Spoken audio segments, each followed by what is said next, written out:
8:13, welcome back. Happening today, the Historic New Orleans Collection is debuting a new exhibit that commemorates the 50th anniversary of the fall of Saigon.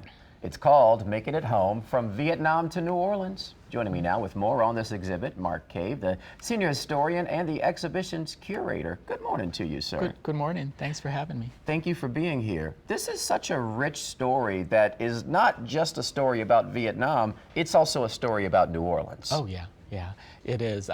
Back in 2015, we were searching through our holdings like we do every once in a while, and we realized we didn't have much on that community in our holdings, and so we set out to record the life stories of some of the senior members of the community with this exhibition in mind, that we knew the 50th anniversary of the fall of Saigon would be the time when they would reflect on their experience here in New Orleans. Oral history projects are very important for that very reason, where you will get someone's take on what happened, and we're talking about something that was extremely devastating with the fall of Saigon and people being forced to find a new place to live, and in many cases through the U.S. government, that meant the Gulf Coast.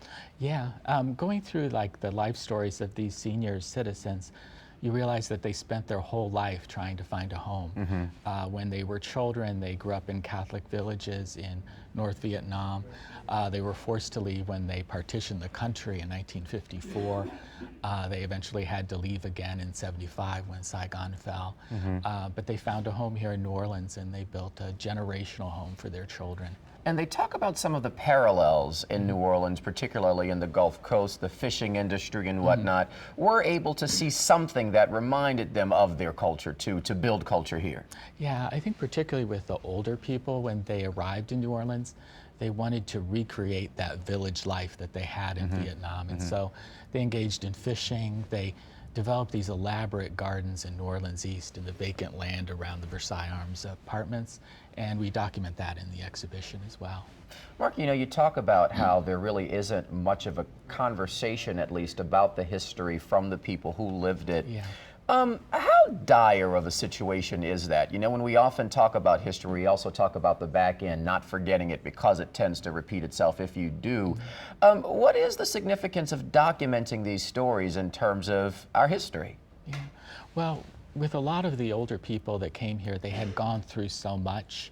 They often had to leave family members behind in Vietnam. Families were torn apart. They were on the brink of starvation when they were out in the boats. So it's something that they didn't really want to tell their children about or talk about. And so right now, I think you're experiencing kind of kitchen tables all over the city, children asking their parents, like, what is it that you went through?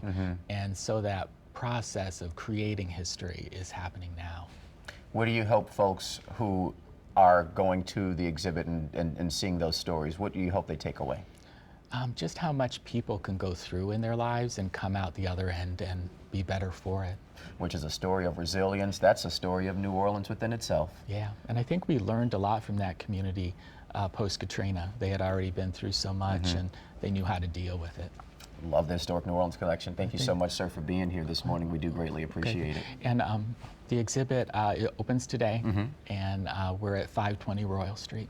And with that, you can make it out to the new exhibit, Making It Home, From Vietnam to New Orleans. As Mark mentioned, it opens today. Going to stay open through October 5th over at the Historic New Orleans Collection, included with your admission to the museum. Want to learn more information about what to see there? Go to our website. On the links tab, we'll fill you in.